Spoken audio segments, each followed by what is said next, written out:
So hi, it's me, Denny Daniel of the Museum of Interesting Things, and I'm here with...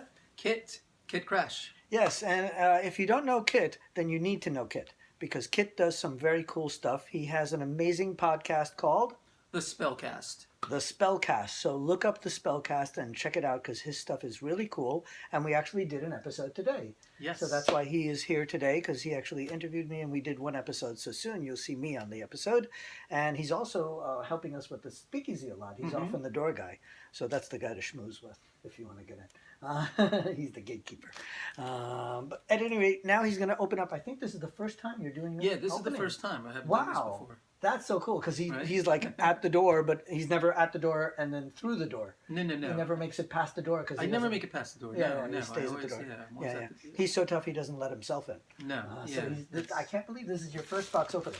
So for Kit, I brought the three biggest things because we want to really have wow factor here. Yeah. So there's one giant box over here. There's one, well, this isn't exactly giant, but kind of medium giant. And then there's this huge, long one here.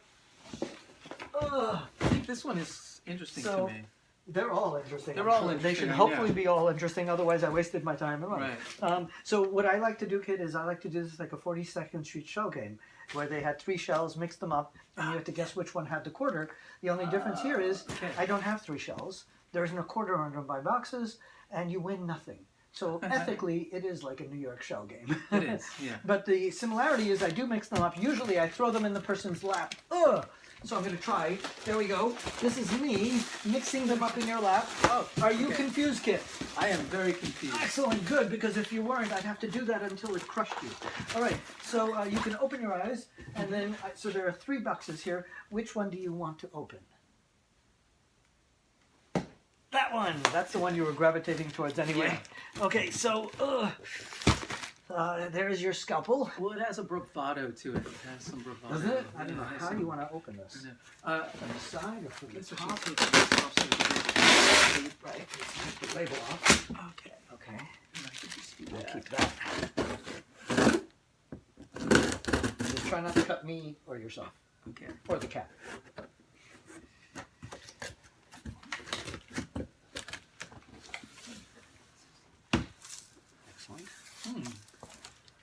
Yeah, well.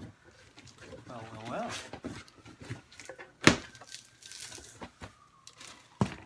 do you see? Oh my lord, I have no clue what that is. I wonder if it comes with I don't know what this is. With I have no clue what this is. With a thing to play it. Wait a second. I know what this is. Oh no, this is a gag.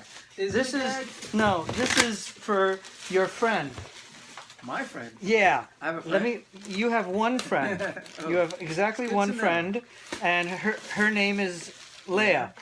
This is Leia's bed. You opened Leia's bed. That's so here, take a look. funny. This is what Leia's going to be. Leia, if you're watching this, Leia, you've totally circumvented the entire Museum of Interesting Things somehow, and your bed arrived, babe. You got to come pick it up. That is so funny that you ended up opening Leia's bed.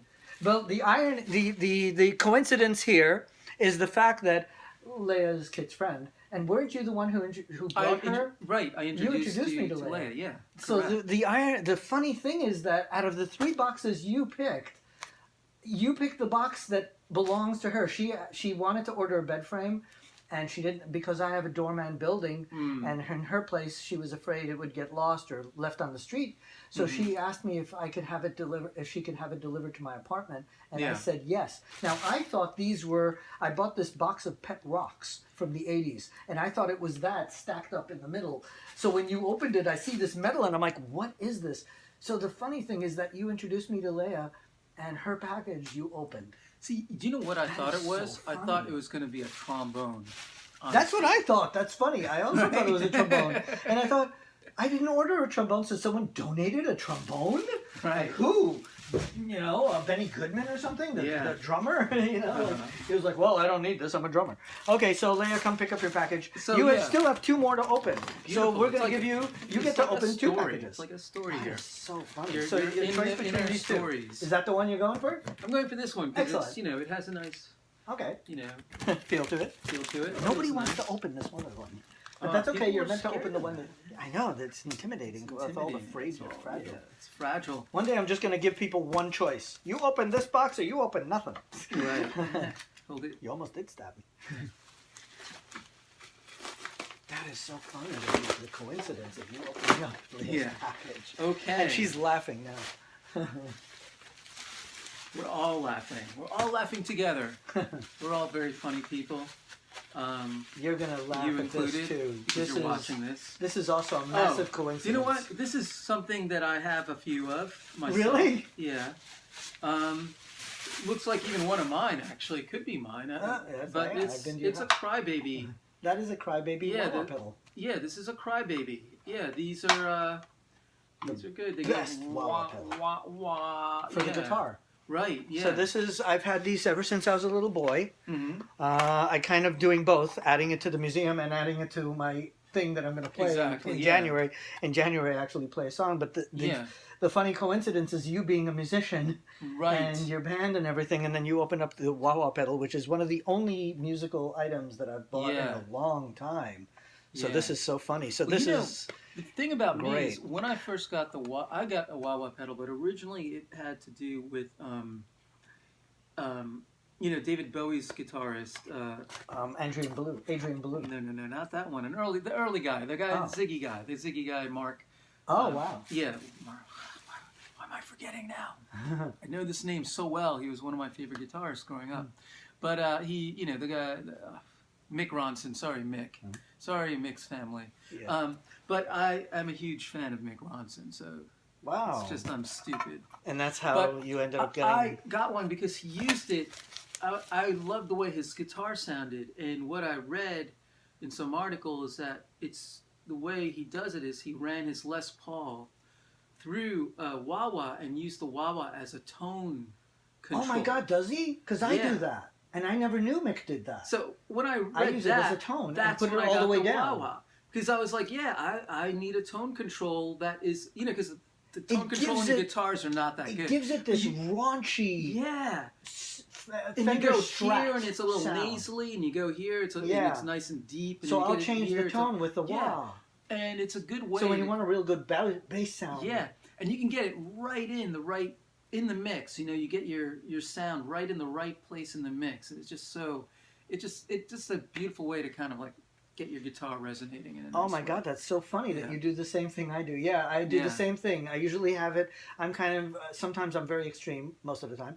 So I have it all the way gunned to the top. So it's like, I call it like literally, you know, the metal garbage can, trash can, like real raunchy Fender Strat. Right. It's good when you go for the lead, right? Like when you're going for when you're Yeah. playing rhythm, and then you go for the lead, and you need that push, you know, like when you're when the single notes come out. It punches the notes really nicely. It does, yeah, it's funny how the WahWah does that. So you don't always have to use it as a wah-wah, you know, like the Jimi Hendrix, you know, thing. Right. You know, sometimes you could just use it as I mean, of kind course, a it's great in Townsend. rhythm. I love this rhythm, like. Oh yeah. Oh my God. That. People who do that right have this great like. You gotta have a good. You gotta have a good thing with your foot tapping. Clapton was good at that. You know?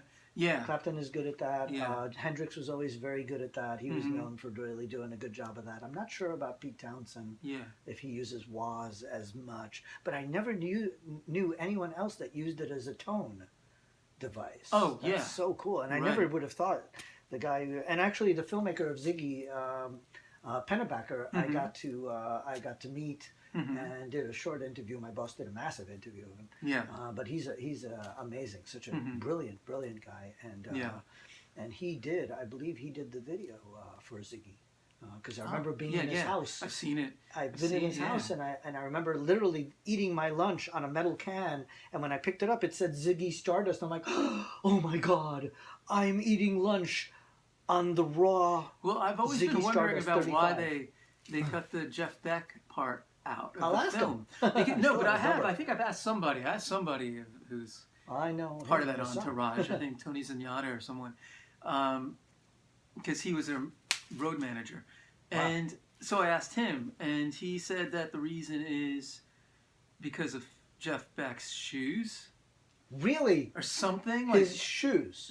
Jeff Beck didn't like the shoes he was wearing and didn't want I didn't want that on camera. Yeah, They couldn't like cut the something bottom. like that. I don't know. That's I have no funny. clue. I guess we'll find out. We can keep Yeah, asking if the question. if he's watching, Somebody will answer the question. if the at tour some point. manager of Ziggy Yeah. Stardust is watching this, you can give us the proper answer. If anyone actually knows this kind of bizarre ass Right, yeah. trivia, So then any let of us you know. out there who knows it. All this because of this really cool wah-wah pedal, though. Exactly. How nice is that? This is It's full of stories. Lots of Isn't it? stories. I bet this one has a lot of stories. Yeah, it looks like it's been Right? through like. It has a lot of stories. You don't know those stories, but actually you can feel those stories. Yeah.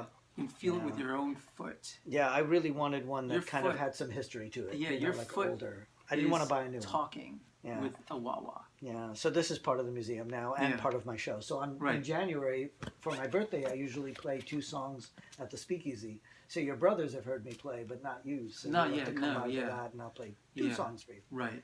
And I think I have one queued over there from the website. Sophia Run is the band, by the way.